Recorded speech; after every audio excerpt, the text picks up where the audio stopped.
thank you very much for coming to the session that you had no choice but to come to. It's always nice to be told what to do because it does eliminate one decision that you have to make today. And some of you are on decision overload with your lives and the work that you do. So whenever somebody makes a decision for me, I'm usually pretty happy. My name is Laura Terrill. My colleague Thomas Sauer and I have been working on a revision and alignment of documents for the past 4 months, looking at everything and trying very hard to bring things into alignment. And so we want to present that to you along with the Sophie aspects. And we really have 3 key goals for this workshop. We are hoping that by the end, you have an even better understanding of our mantra this year, which is focused and aligned with a growth mindset. We want you to leave knowing either how to develop curriculum online or how to support the development of curriculum online, because we realize that many of you are here in roles that you will not necessarily be the one in the online system. And then also expand your awareness of how to locate the resources and tools that can particularly help you this year, especially with this integration of a new online system. So your test question to start the session is, if you had to tell a new program, and we have 11 this year, what are 3 essential things, 3 essential tools, 3 pieces of information and knowledge that every Startalk program should be aware of? Quick turn and talk. Name 3 things. Okay. I am going to hope that one of the first things you said was you best be aware of the Startalk endorsed principles. If that was not one of your top 3, I encourage you to listen carefully. In all honesty, the Startalk endorsed principles, which we're not going to belabor and teach here, were created early in that 10 years when we realized that we had a lot of people coming in from different backgrounds and we needed a common language. We were not foolhardy enough to say that these are the absolute best practices because we do not have the research to say that. But what we said is we think we can coalesce and agree that if we all talk this language, we can come together with 11 different languages in all the different states in the range of K-16 and student and teacher programs, and we can effectively move forward. So it's an effort to speak the same language and focus our efforts. And there are a lot of tools that you may have named that are your favorites to help you work with these principles. The second thing that we would have hoped you would have said, it's sort of a cheating slide, there's 3 things on here, so it made it hard for you to narrow it down. There are 3 documents that really guide our work, 2 of which are highly pertinent to the student program, the World Readiness Standards, and the Necessful Actful CanDo Statements. And the third, the TEL, which really guides the development of the teacher template, also has very useful information when you're working on professional development days and training your instructors. So actually, all 3 documents inform both student and teacher programs in slightly different ways. So I've covered 2 of the 3. It would be interesting for you to turn right now and try to figure out what the third slide I'm going to show is. Take a minute. Okay. How many of you won by saying the right thing? Backward design. We are working very hard. Just admit it, if you got it right, you're feeling really good right now. Backward design, we're working very hard to permeate this notion. You hear it all the time, stage 1, stage 2, stage 3. We are constantly saying, well, what do you want them to be able to do? How will you know they can do it? And how are you going to get them there?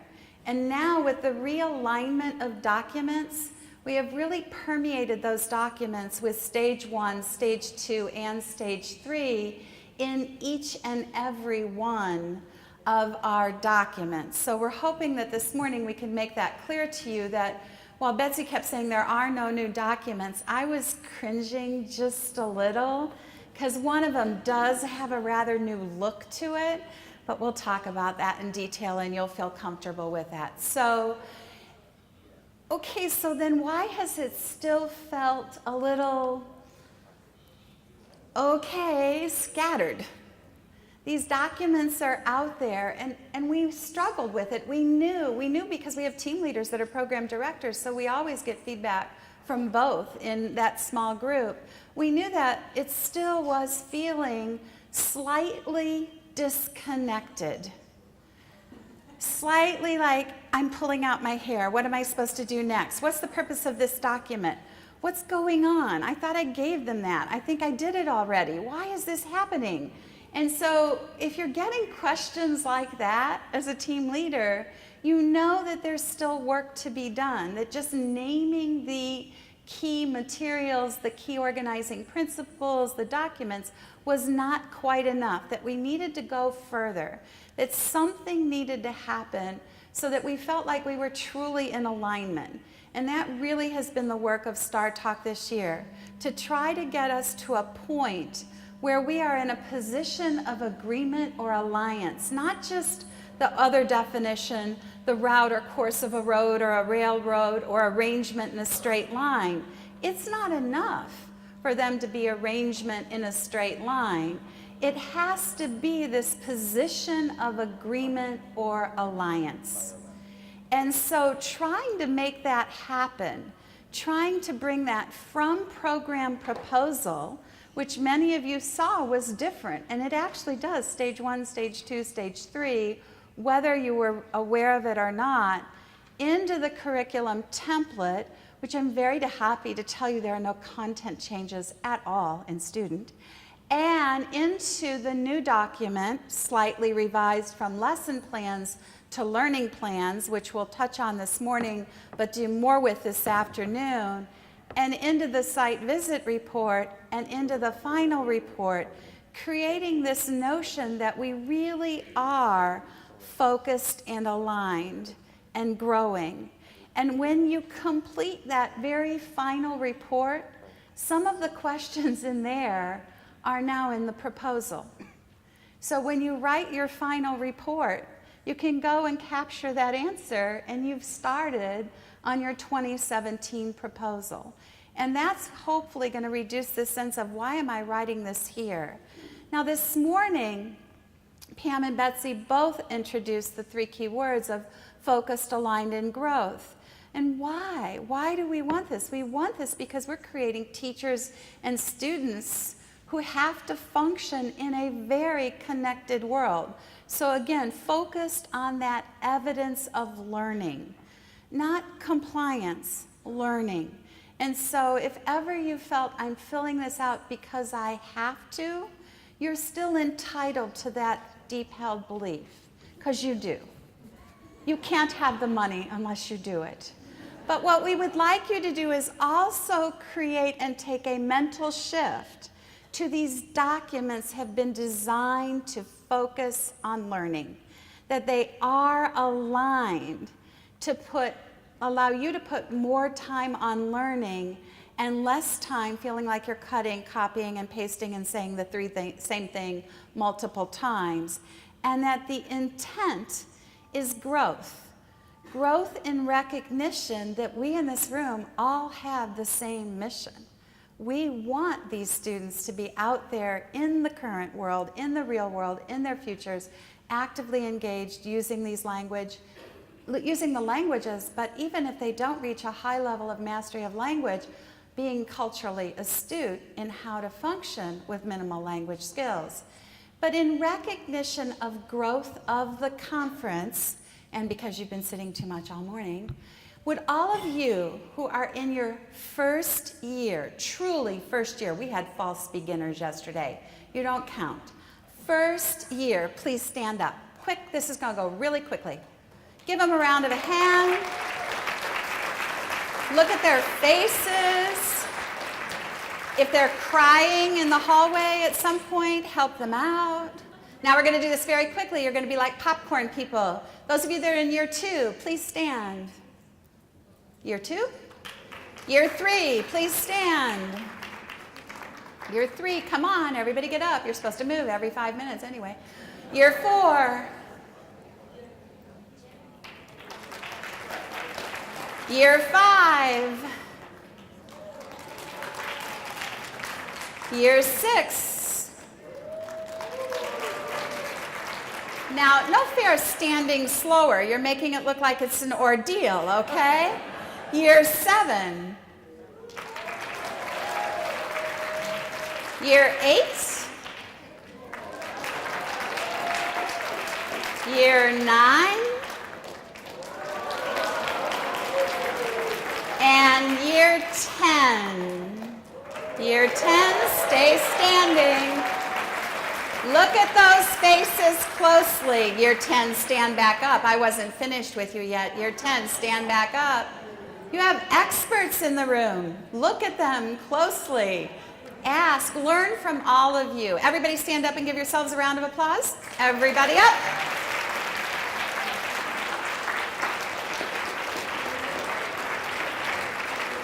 Thank you for playing along. Growth in recognition, growth, that was true growth from year 1 to year 10. Growth in recognition that we are all working towards something that we believe deeply in. So the document that tried to put it on one page, and maybe a useful document when you go back and you're working with your programs to say, look, this is Startalk. This is what we do. We have 5 key documents. This one is in that PD guide very early. Sometimes I remember to put page numbers on, not always. But what it's basically saying is that we know that stage 1, stage 2, and stage 3 now permeate our 5 key documents. From proposal to curriculum template to learning plans to site visit report to final report, these documents are, to the best of our ability, as soon as we read them closely, we'll find a mistake, aligned.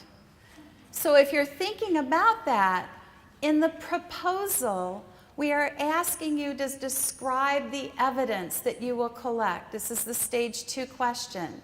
In the curriculum template, again, it's okay, what are the major performance assessments? You also answered that question in the proposal, so you can copy and paste in some cases. Indicate how learners will demonstrate this. That's that evidence of learning in the learning plan. The site visit observation asks site visitors to observe for the learning. Are they meeting the stated performance learning targets for that day? And the final report gives you an opportunity to reflect on how that learning took place. And we were intentional in trying to create this alignment, to move things forward with that alignment in a growth mindset.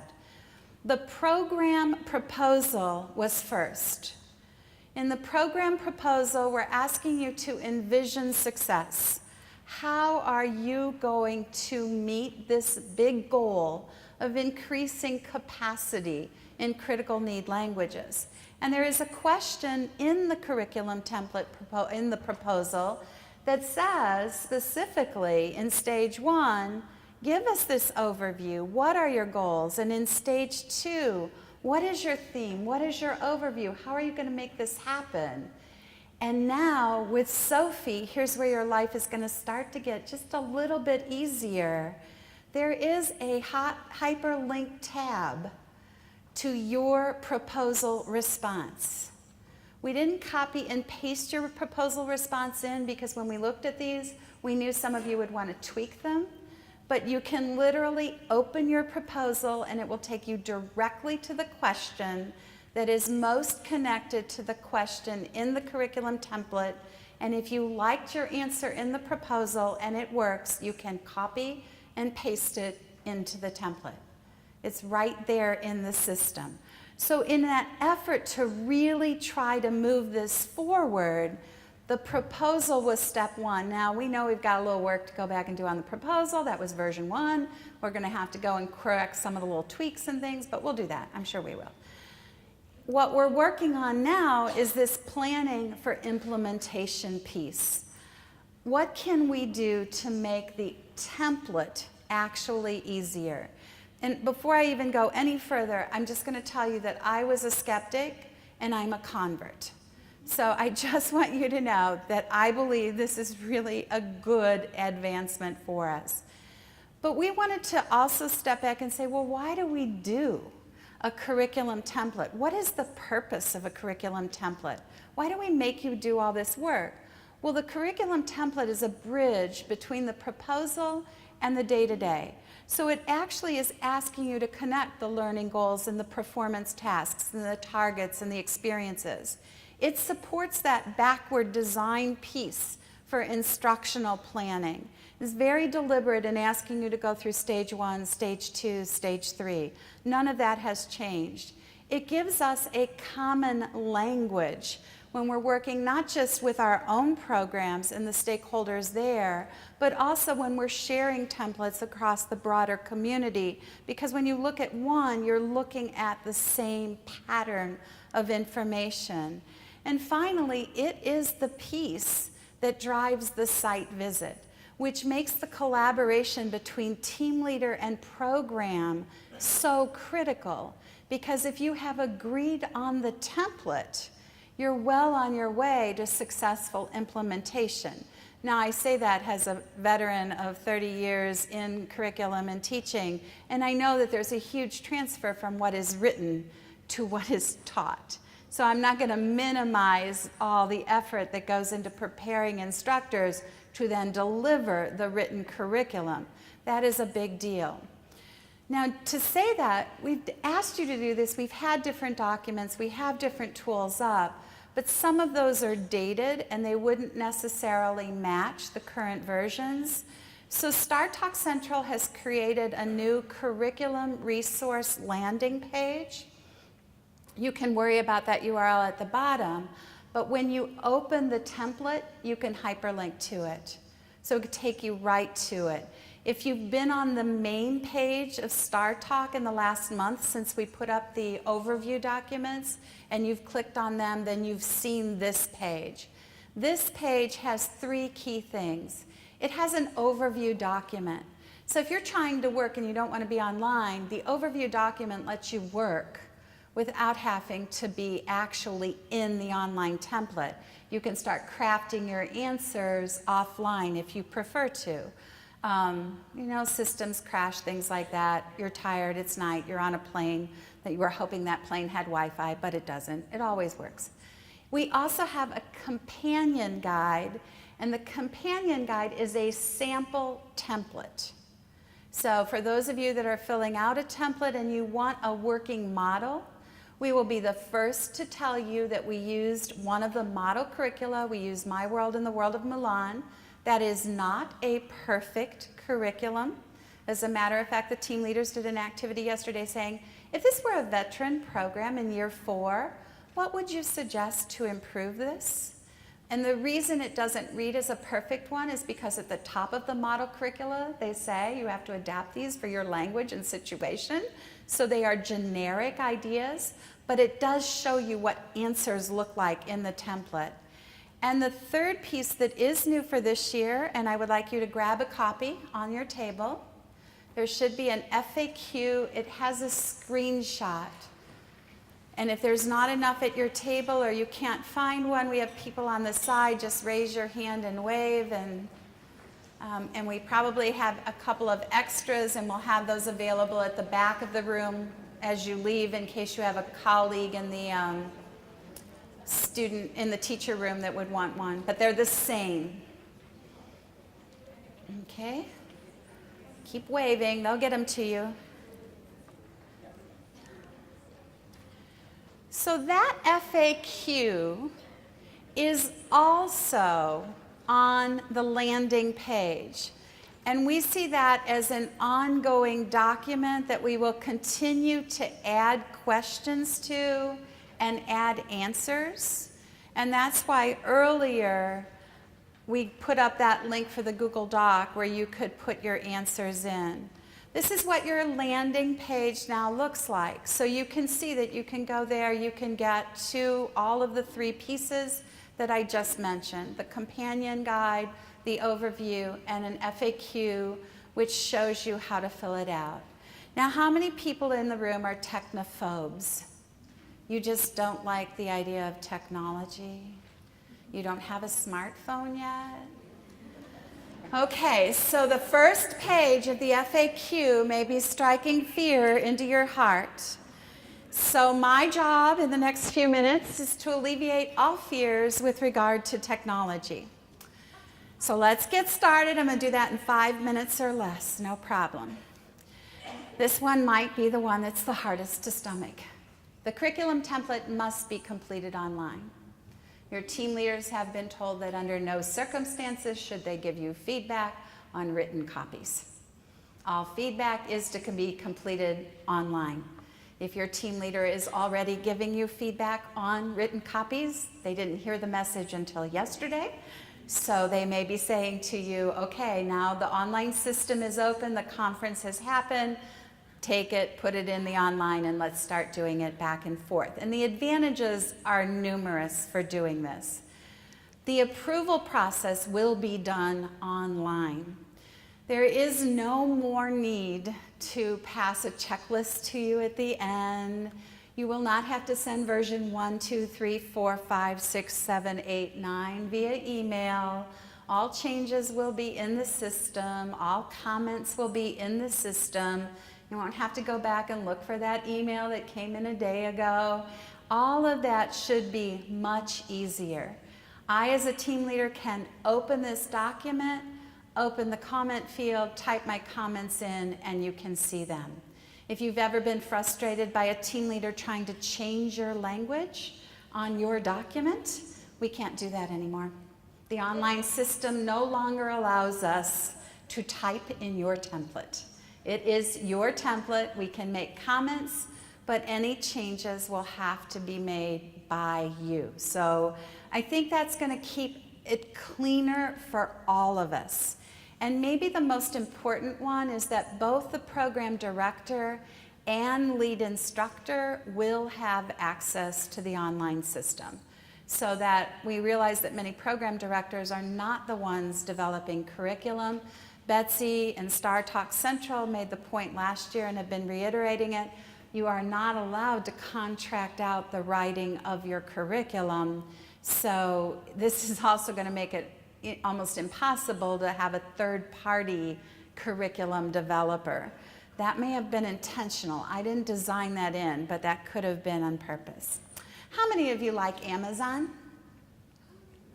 Good. Because if you can shop at Amazon, you can do this. See? I already had half the room that felt this was going to be easy. If you're really willing to put your credit card on an online site today and buy things, this is just not a problem. So this is the new system. You hear it referred to as Sophie. I have no idea what Sophie means, but they told us to tell you, so I asked them to tell me. It is Startalk Online Programs, Help, Information, and Events. Tomorrow afternoon, as you leave the hotel, we'll give you a quiz, see if you can remember. Or you may affectionately refer to it as Sophie. It has a new look. You've seen it because if you've opened the new page, you've seen the pretty blue and you know. Well, Sophie makes the curriculum template process easier. Sophie really will make your lives easier. And the nice thing about the old way is that the content requirements are very similar. Truly, I can say in this room, the content requirements are the same on the template. So it's not content that's changing. And you'll see slightly different tweaks and directions and things like that. But it's not really that you have to worry about content. What you're going to want to be looking at right now is that FAQ, the first page of it. What we've tried to do is put together some screenshots. I'm going to go through and point out key navigation terms But you may want to mark your copy with some notes in order that first time you get in, what made sense to me might not make sense to you.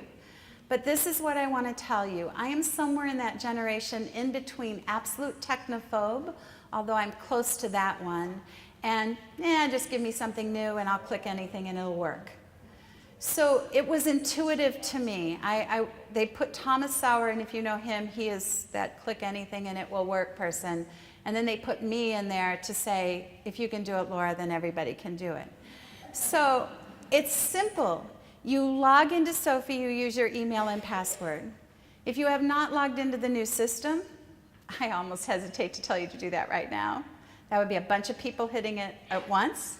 That might not be the smartest thing to do, and you might get lost. So I would encourage you to look at the paper version right now, and then go in with the paper version in hand and walk your way through it. You go to Dashboard. Everybody find Dashboard. Help that person next to you. Point to your paper copy. Where is Dashboard? Make sure that you're looking at the FAQ that was on your table, because it's really going to be helpful to you to walk through this, because no one's been deep into the system yet, I'm pretty sure. Once you go to Dashboard, Dashboard is over here. You can't see it up here because the screen's too light, but it's over here, right under the number 2. Look at the word My Program, and then look in the box at the bottom where you see Program Curriculum.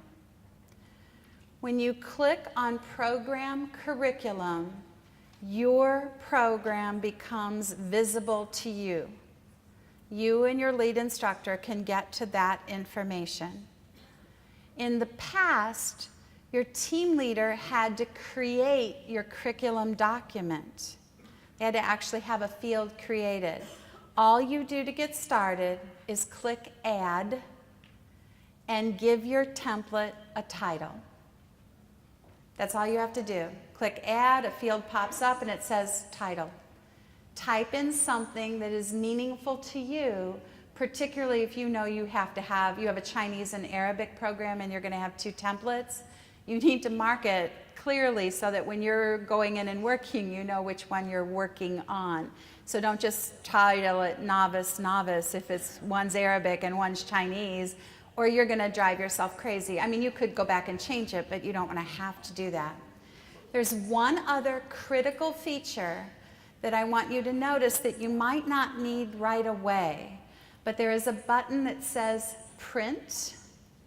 At any time in the process or when you're completely finished, you can print as a PDF or print with comments as a PDF. If you just print it, you'll have a clean copy to share with your instructors for training purposes. If you print with comments, you'll have that working copy that shows everything that's transpired between you and the team leader. So you won't have to go back and look for an email to remember what someone said. It's going to be embedded in that template. That means we all have to watch our language. Okay? So that Add button brings up a critical question. I'm going to give you a minute, maybe 2, to just discuss it at your tables, and it's on your frequently asked questions, but do not cheat and look for the answer. How many curricula do I need to develop? It's not applicable to all of you, but if it is, just take 1 minute and think, how many templates am I creating? Okay, so we dealt with the technology issues. Thank you very much. How many of you are writing 1 curriculum? How many of you are writing 1? How many of you are writing 2? How many of you are writing 3? 4? 5? No, you're not. Talk to me before you leave, or your team leader. So the answer in the FAQ says, we don't really think you should be writing more than 4. We think we need to start thinking about differentiation a bit more. So if you said more, we realize that if you have Arabic and Chinese or Hindi and Chinese or Chinese, and these are separate classes, the number of templates goes up when you teach different languages. But proficiency ranges, you know, it's not quite such an exact science. So if you really are thinking that you have a program that's writing more than 4, at least have a conversation with your team leader about, is there a way to lessen your burden? Those of you that raised your hands and said just 1, could you put up a show of hands? If any of you are complaining at the conference about the number of templates you're writing, you will receive no sympathy. Okay, so just keep that in mind. So let's take a look at the next screenshot. We're going to do 4 of these, and while we were talking, they improved the quality of the colors, so that's appreciated. So this is a navigation screenshot. And honestly, as I said, I was clicking buttons and I could figure it out. They did a great job of helping us to know what to do. At the top of every page, when you're in the Sophie template, you have a navigation tool that says basic program information, stage 1, stage 2, stage 3. You just click where you want to be. You can move back and forth. You need to see what you wrote in stage 1, click stage 1 and go back to stage 3. You can also do this at the bottom of the screen. When you see a question mark, which I think you can see on your paper but not up here probably, that means there is a hint on how to answer or fill out this section. So instead of having to look over here to get those hints or at your companion guide, the companion guide hints have been moved into the template. So they're there for you. The gray bar that you're seeing is a status bar. It tells you where you are in the process. This particular screenshot says submitted. That would mean that I, as a PD, had submitted this to my team leader for review. It's still gray, but it's showing you that you've done what you can do for now. It's all you can do. It's on your team leader to get back to you. And when they get back to you, the status bar will change. It will either say needs modification and it'll look red, or it will say approved and look green. At that point, you can go in and view the comments that your team leader has made and respond to those comments. So that back and forth. So I, as a team leader, could be picky and mark needs modification and say, here's what I suggest, blah, blah, blah, blah, blah. You could say, that's a good idea. You'll go back in, you'll make the change. Or you could write back and say, what the heck are you thinking? You know, we need to talk. Pick up the phone, let's have a conversation. We don't need to type back and forth forever. Just like I hope you've had that experience where a team leader will say, this is getting tricky, let's talk. It's easier to resolve it. But the system will keep track of where you are. The curriculum can be approved easily by stages. So whereas you may have held back before and waited until you were finished, because that just seemed easier, really it's in your best interest to just submit it as you finish it and get that immediate feedback section by section. And we'll talk more about that. You are ready to enter content. Now I apologize, this is a teacher screenshot, but we prepared this for both programs. What you're seeing here is a bar that has a learning goals, and again it's that status. See how now it doesn't say submit, it just says draft? It says draft because no content has gone in. There's no view add comment. You're too early in that process. But you're ready to fill in your template. There's a very important word on this one because this is one that has a proposal response associated with it. We didn't take the liberty of filling it in and auto-populating it. That's something we're going to improve for the following sequence, but you could go back immediately to your proposal response. If it works, you can copy and paste. So you just bring it in. If you need another row, because some of you will have multiple CanDo statements, you have 20, you have 15, you just come down and click Add Row, Add Goal. You change your mind and you start to think, whoa, I'm at 58 goals. I only have a 2-week program.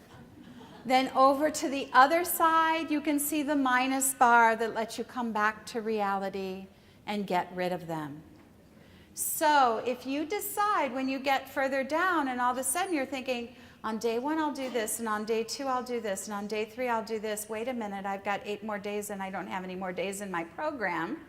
All you have to do is come back up and go minus, minus, minus, minus, and they will disappear from stage 1 and stage 3. Like that, gone. So it's really designed to be an interactive system so that you can hopefully make that happen. So because I've just thrown a whole bunch of information at you, I want to give you a minute to pull that out and talk to the person next to you and re-explain some of those buttons. Or if you're looking at it like, that all went over my head, you know, maybe the person next to you can help with that one little button.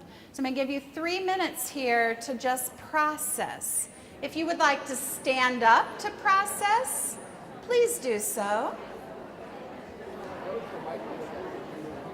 Okay, let's go ahead. I lied. I only gave you 2 minutes. I have a few more.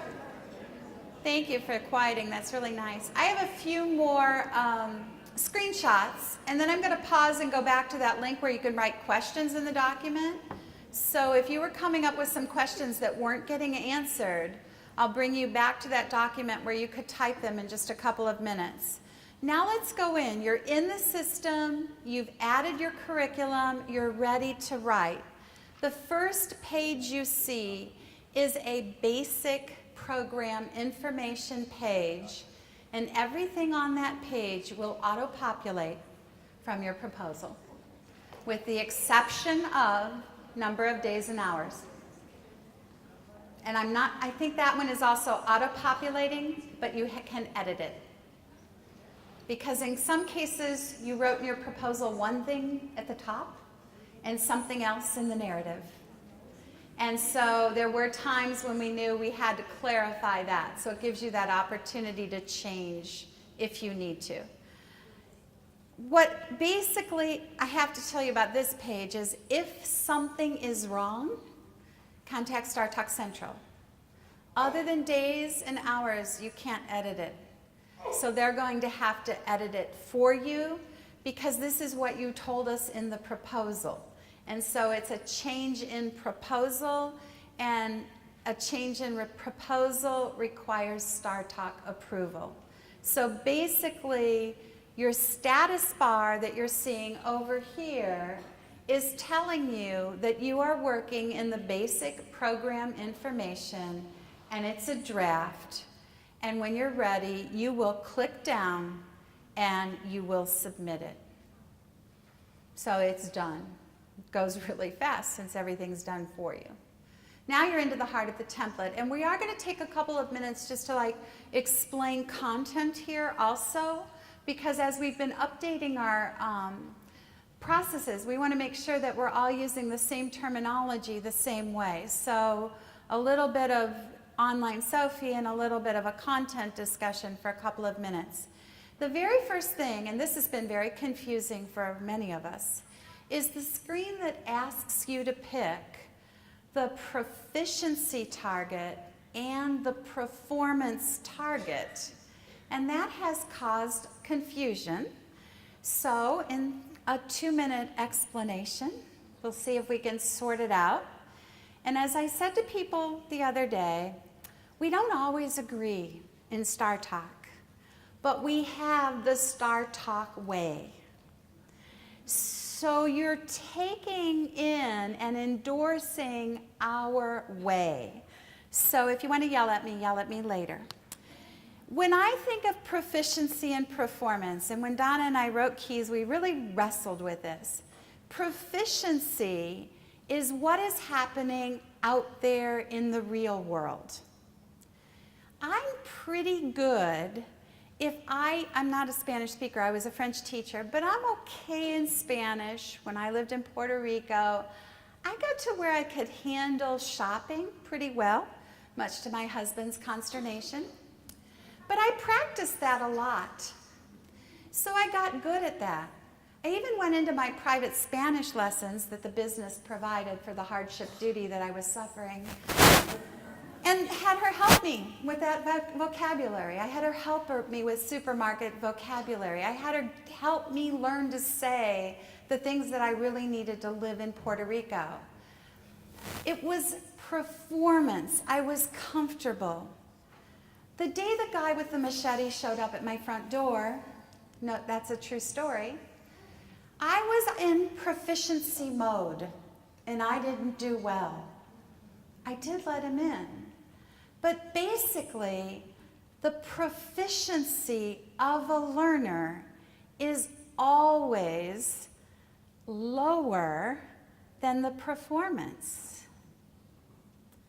Because in proficiency, you don't know what curveball is coming at you. In your Startalk program, you are in performance mode. You are going to spend 2 weeks, 3 weeks, 4 weeks, 5 weeks, 6 weeks working on identified targets, identified vocabulary, identified memorized structures, sentence frames, patterns of language. And if you're teaching them to go and do this in that culture, in that country, they're going to have a pretty good level of performance. So it's quite common to mark proficiency novice mid and performance novice mid high, because you're going to prepare them. I'm going to take you away from languages, because when you get to speak, you talk about your grandchildren at my age. My grandson, I took care of him all last weekend. My grandson is learning to swim, and he wants to go down the slide. In order to go down the slide, you have to pass the swimming test. He's 5 years old. He has to swim about 15 feet. He just has to get from point A to point B, 15 feet in the water, however he can do it. And if he can do it, he can go down the slide by himself. He has been working on that. I'm sure he'll do that this summer, no problem. This is a performance event. He's been getting in the water. It doesn't look like swimming at all, but he's going to get to the other side. Imagine if he showed up at the pool to take his test that day, and the lifeguard said, "We've changed the rules. You have to backstroke to the other side." He is going to drown. And in a nutshell, that is performance. You've been helping me and coaching me and saying, keep going, keep going, keep going, you can do it. And proficiency, we just threw you a curveball. So that's why you have a proficiency target and a performance target that is higher, and you're declaring both. There is no novice low anymore, because we know that you are teaching for novice mid, novice high, at least from the day they walk in. What's the first thing you teach them to say? My name is. It's a sentence. So they're going to be novice mid. They're going to get there. So we want you to really think about that. So that may or may not help, but you just check those now. It's really easy. You just check the buttons. We have given you the opportunity to do the model curricula for your overview. If you are a new program, I stressed yesterday, but if you are an existing program and are not aware of the model curricula, we would love for you to go out and do those and adapt them. Hindi and Urdu have done a magnificent job of taking the model curricula that were generic and written in English and adapting them to Hindi and Urdu. So you might want to take a look at them and use them if you can, and there are 10 of them. So just an aside, if you're struggling with your theme, if you're looking for a new context, you're welcome to go in and do those. We would love it if you would do that, as a matter of fact, because then we'll have some standardized curriculum and make everyone's lives a little bit easier. So let's look at how stage 1 has changed. No copying and pasting from the global benchmarks anymore. just check a box. What do you want your global benchmark performance target to be? You may check up to 2, and you may check different ones by different modes for our heritage programs. Even though you declared an overall proficiency at the top, you may vary that when you get into a mode. So if you're a heritage program, and interpersonal might be up here, and interpretive reading might be here. You can do that. But you cannot pick more than 2. If you pick more than 2, we do think you're into writing another curriculum template. So you pick them, and as soon as you pick them, the words populate in for you. So you click a button, and they show up. Then you come over to column 2, and you add your CanDo statements. And you notice how you have the add, the plus. You're looking at a screen. You've selected the presentational mode. You're selecting the benchmarks. You're adding the CanDo statements. And you're ready to do another mode. You select it. Everything you just put in column 2 has been transferred automatically to stage 3, column 1. No cut and paste, no counting to make sure they're in the same order. You put it there, it moved there for you automatically. So it's a process that's going to save you quite a bit of time. Now we know that we need to do some work on writing good CanDo statements and learning targets. This is challenging for me too. You do go into the global benchmarks. Under the global benchmark, that chart, if you go into the actual CanDo statements, you have statements that are written sample statements. Because we did have some people when this document was published think that you have to do them all. And if you can do them all, well then you've moved to the next proficiency level. No, that's not true. What they were doing was giving sample statements. But probably the most important one on the page for you is the one that's blank. Because most of you have picked original and creative themes. And you're going to be writing what's appropriate for your theme. We want you to do that. So you're just creating CanDo statements that are unique to your curriculum. So you would never just say, I can read short selections with reading here, with a visual. I can read with a visual. No, you'd have to say, I can read blank type of visual, because that's what your program theme is. So they'll be specific to your theme. If you've not seen this document on the ACTFL website, when you click a button, they all pop up. So if you don't want to have to keep flipping that chart open, that booklet, you can have this link open. I didn't hyperlink it because of time, but if I click on Novice Mid, that orange button, it shows me exactly what the global benchmark is and the CanDo statements under it for any mode that I want. A very useful tool for curriculum writing, even though I'm usually a pen and paper thing. So you're looking at stage 1, and you've basically completed it at this point. You've done your proficiency and performance targets. You've written your overview. You've filled in your global benchmarks and your CanDo statements. There's nothing new there, only technology to make it a little bit easier to do. Nothing has changed. You've written your own CanDo statements, which allows you to then take those statements and put them lingua folio. So it could be a seamless process to assessment, and there's a lingua folio session, so you can do more with that. So you have basically finished stage 1. I'm going to give you a chance to check your understanding in a minute. And what are you going to do now?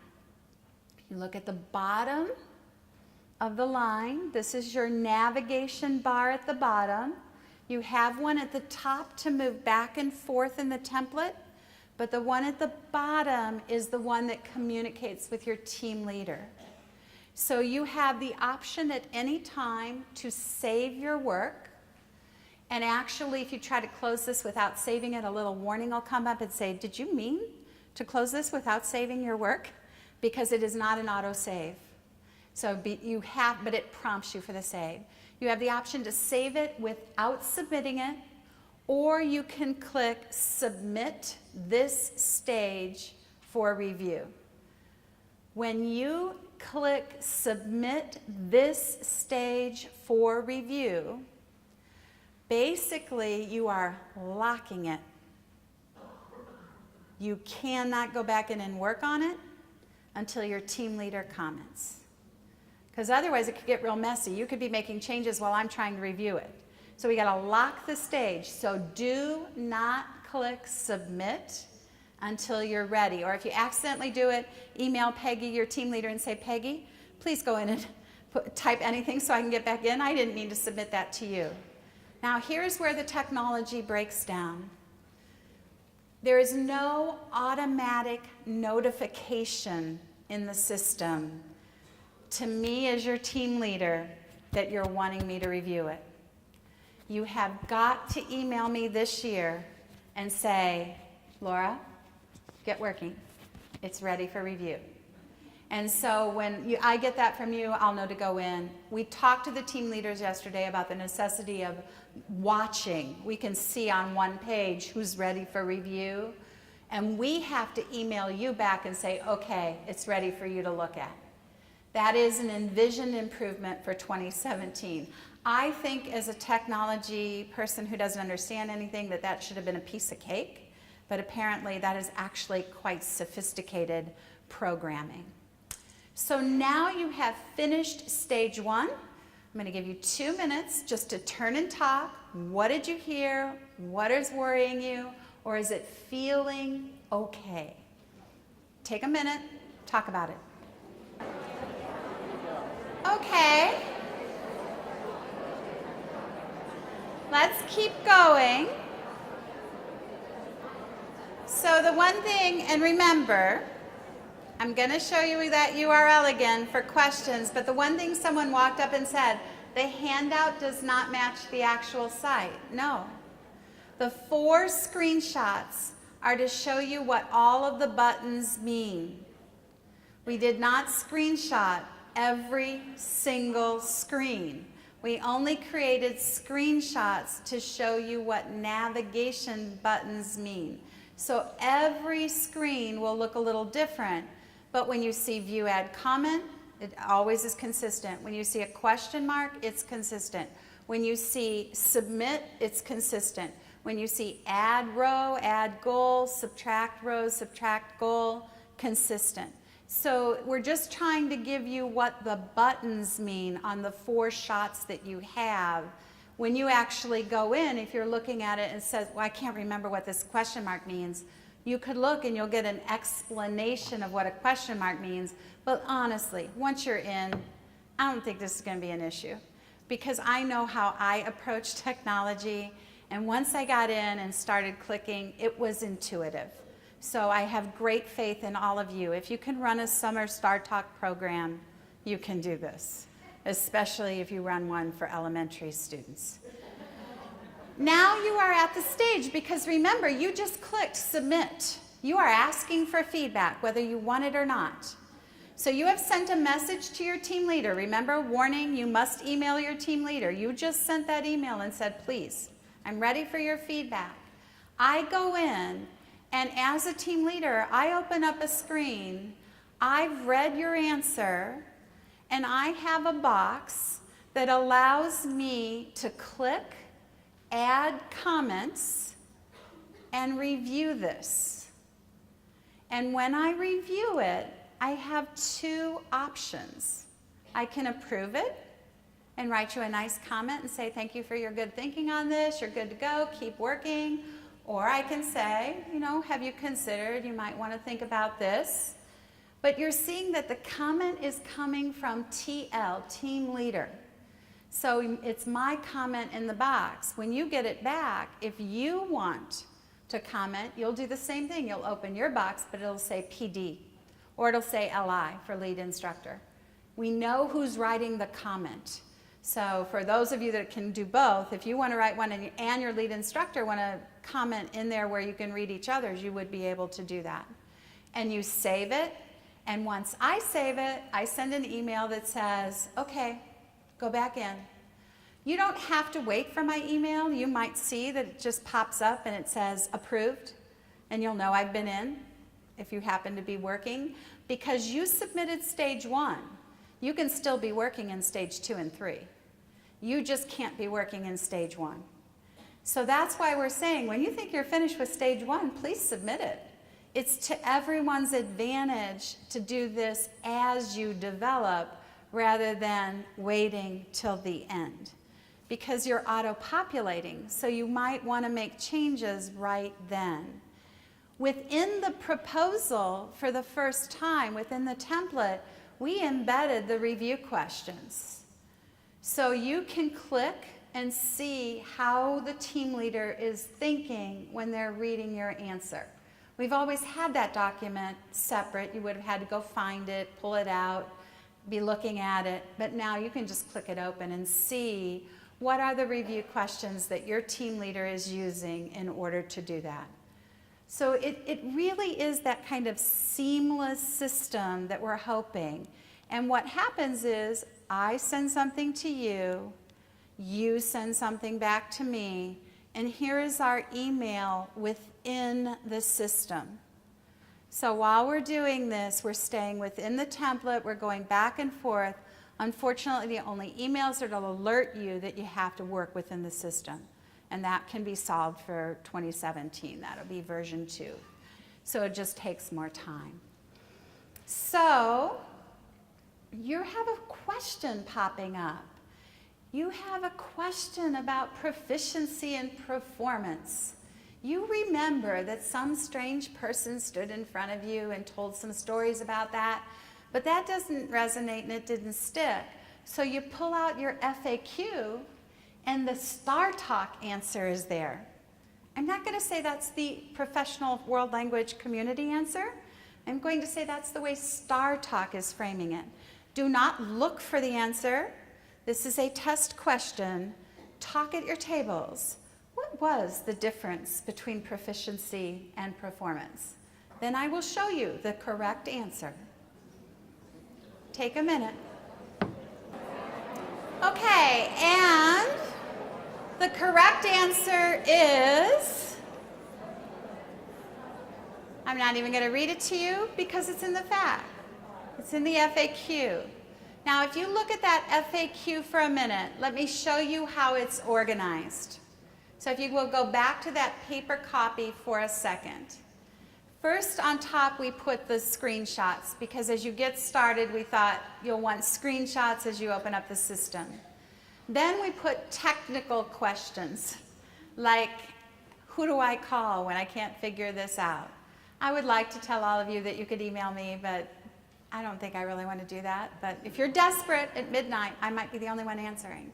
But really, all that kind of information is there. Plus, everything I've been saying is technical. It's there. Then there's process questions. They're there. But then when you get into actual content, if you can think in the order of the template, there's a basic program information section. So that's where this question is. There's a stage 1 question. That's where this one is. Stage 2 are assessment. Stage 3, learning experiences. So you're going to find your questions as best we could in the stage that we felt it most carefully connected to. So as you have time or you have insomnia, you might want to read through this. If you ever think your team leader is giving you the wrong answer, pull out your FAQ and see if it's right. You can hold us accountable for our answers. So it's things like, do I have to have learning targets in each mode of communication? We have globally known the answer to that because we keep saying it, but I don't know if we ever wrote it anywhere. And the answer is, what did you say in your proposal?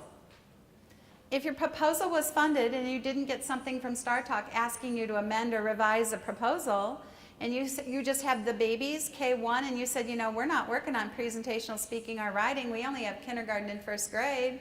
If that's what you said, then you will not have learning targets. You will not address that mode of communication in your template. But you told us that in the proposal. Our assumption is every program does that, but there could be exceptions. So the FAQ is an honest effort to try to put in writing at least what we've been saying. And so you might have come up as you were talking with a question. So I want to remind you and give you a chance to go to that tinyurl.com/StarTalkQuestions. And as I'm talking about the next section, you could be adding your questions.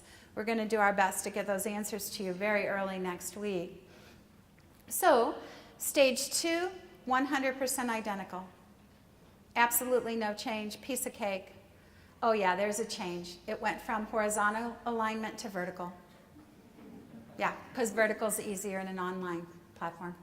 So we're like, can't you do vertical columns? No. Can't you do horizontal columns? No. Okay, we can live with that change. So basically, this is your performance assessment. You know that you've moved to this screen. You're in stage 2. You look off to the side. You see that you're in stage 2. You can see how now the buttons become consistent.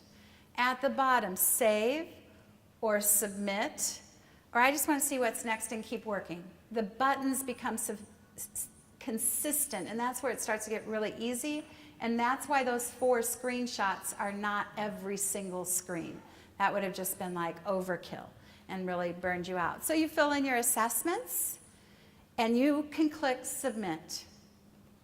You're done.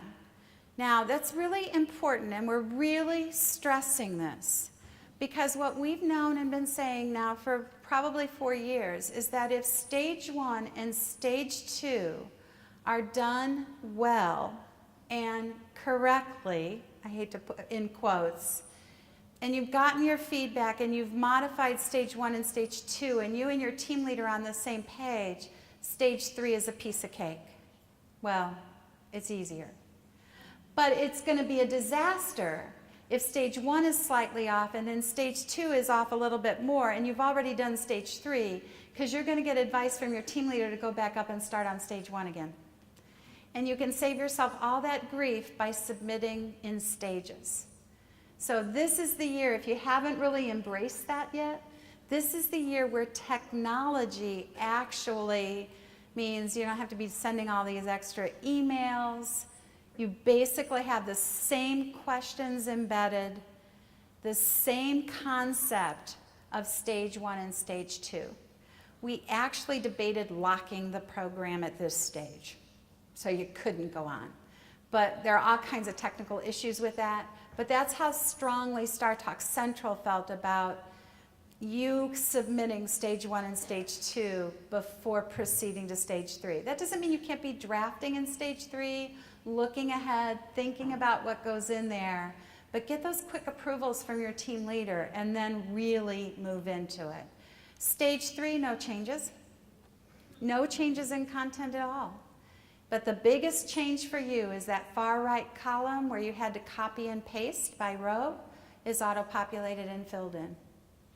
So you will not have to do that. Then you will just come in and fill in that middle column of what language, what cultural pieces are needed, and then a piece of evidence, one significant piece of evidence that would address that broad can-do statement. So benchmark, can-do statement.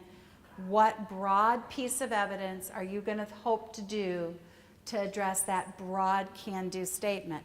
The learning plan is going to further delineate that. We'll be doing more on that this afternoon, and I'll talk about it in a minute. And the review questions and a partial sample. It organizes it for you. The headers of interpretive listening and interpretive reading are all filled in for you. It just populates very easily. We did not change the last 2 sections. You will go in and do your materials, and you will give us your daily schedule. So that part is all consistent, familiar, and by now you're through stage 1. Once you get through stage 1, you've mastered the technology, and it's easy street from then on. All right, so before we move on, could I see a show of hands? If you are feeling comfortable, put your hand up and go like this. If you are scared out of your mind, go like this. Oh, we're in good shape. And everybody in the middle, we'll get you there. If you are scared out of your mind, we have curriculum labs that are called this year Sophie labs. I strongly encourage those of you that were on the lower spectrum, somewhere between and this, to go to a Sophie lab and do a hands-on walkthrough with people who have designed the system before you leave the conference. What I would encourage you to do, everyone, is go and get on, not right now because I want you to listen to me, but before you leave this conference, make sure you've gone into the system and you are starting to feel somewhat comfortable. The hands-on piece is really important. Okay, so because of time, we got to keep moving. And thank you so much for listening so attentively to so much information. What we're looking at now is a progression of learning. Yeah, you should applaud yourselves. So a progression of learning, this will be slightly new. So we have a learning plan. Has anybody noticed one new thing already? We have a beautiful new learning plan. We have a beautiful new learning plan. It is not a lesson plan anymore. So yesterday we were joking, we're just going to call them LPs. That way we won't have to remember whether it's a lesson plan or a learning plan, because most of us are not going to get it straight. But the reason we changed the title is because we are making a tremendous effort in both student and teacher programs to put the emphasis on learning. So there's this old adage of thinking like an activity designer or thinking like an assessor. And what we're asking everyone to do is think like an assessor. You have clear can-do statements that you have written. We are asking you to unpack, like nesting dolls, these can-do statements. Everybody knows that it's the little one inside that everybody loves the most, right? A child cannot wait to get to the little one. It's the little ones that build increments of success that Carol Dweck was talking about in growth mindset. Ooh, I can do this little one, and then I can do a little bit more, and then I can do a little bit more, and then I can finally get to the big one. And I think we've made the mistake of focusing too much on the big ones and not helping our instructors or our teacher participants in our programs understand how important it is to do the little ones to get to the big one.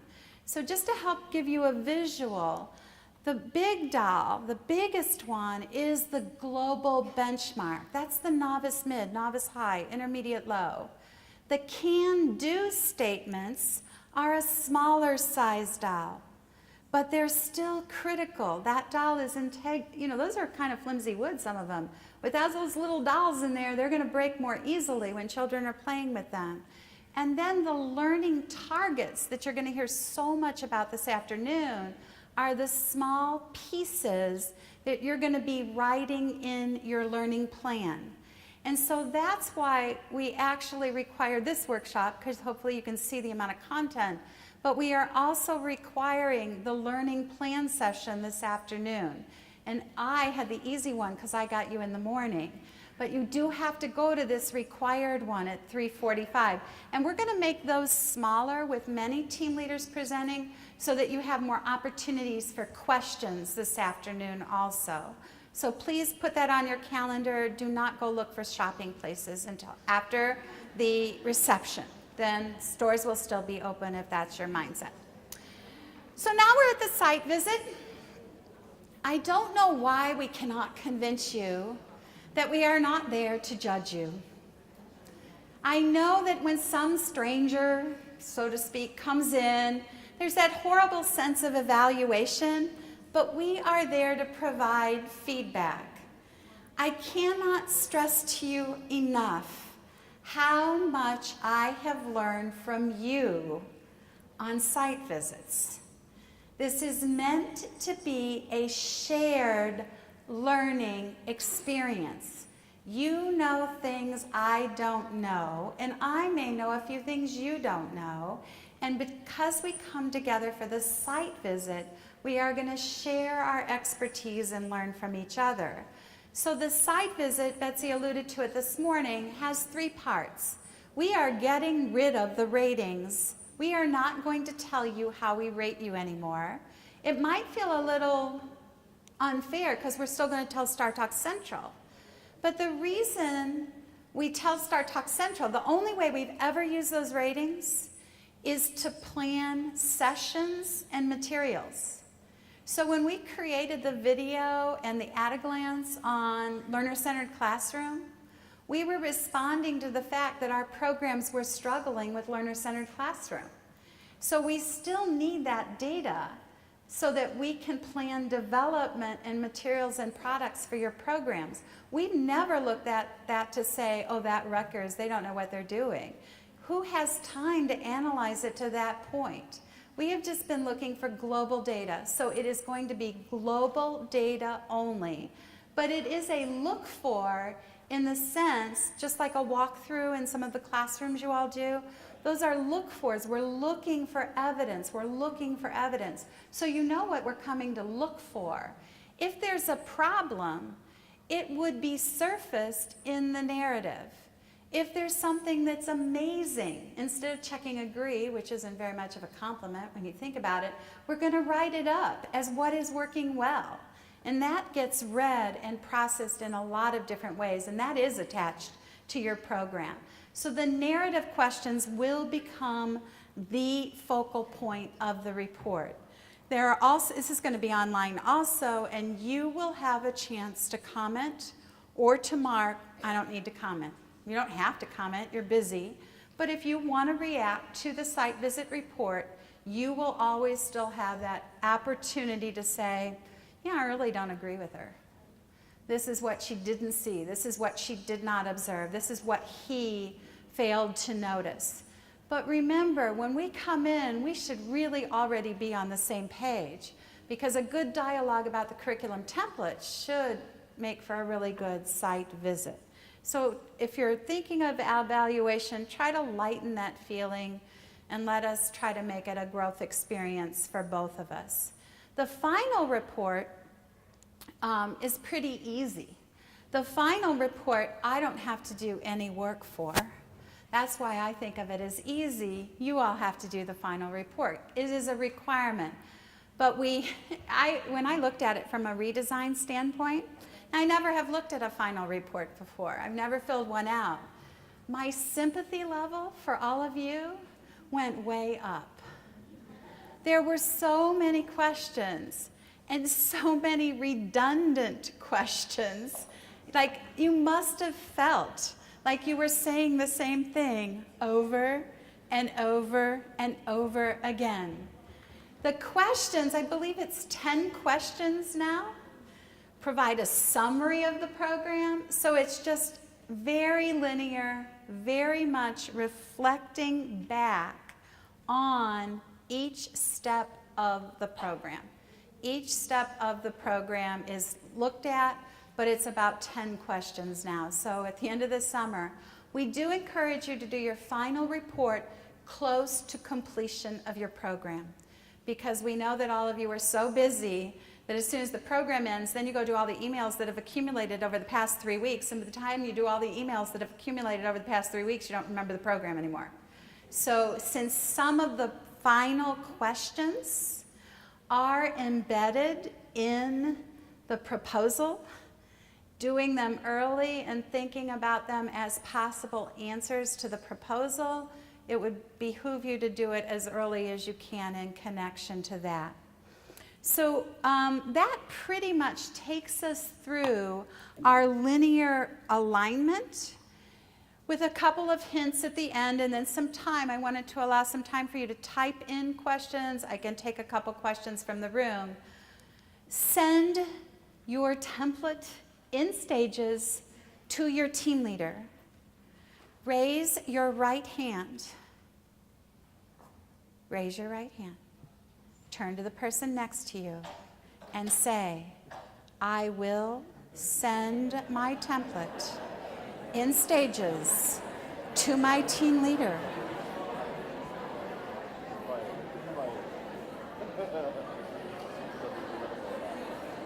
Got it? You know, they always say that you want to stress first or last. What is most important? And that really will help all of us. There's another opportunity. Betsy said this morning, we deliberately moved that informal, semi-formal meeting with your team leader. Did that really cause consternation? I'm a nice person. You can send it to me. Create a list of questions for Saturday morning as you go through today. It's been nice to have that informal meeting on Friday, but maybe it's better placed on Saturday. Because as the questions build up, then you're going to be meeting with your team leader. So that's why we did that. Please attend the learning session on student programs. So there's multiple rooms. I think they will tell you if one room fills up. We want to divide the audience, student, teacher. And let's see how I did before I open the floor for questions. Do you believe that when you go back home, and you are explaining our 3 key words, focused, aligned, and growth, do you feel like you can work those words into your conversation? Can you help us get that message out that we want to really align our efforts around learning? Can you develop or support the development of a template? I honestly think that if you could give yourself about a 2 out of 10 on that one, we're making progress. Because how can you say you can do it till you've been in the system? The system is open, so you can do it. We were just trying to keep you out of it to reduce the anxiety before you were formally introduced to it. And that third one, at least be able to locate that landing page for the curriculum reference documents that you would need in order to get this template started. So there's 2 ways that we can do questions. We only have 5 minutes and lunch is next, so never keep people from their food. But you may not want to ask a question in here. And actually, I think I'm just going to not take questions in here, but stay up here if people want to come up. But you all have the opportunity right now to go into that Google Doc and say, here's a question, I'm going to lunch. So thank you very much for your attention, and I will see some of you this afternoon.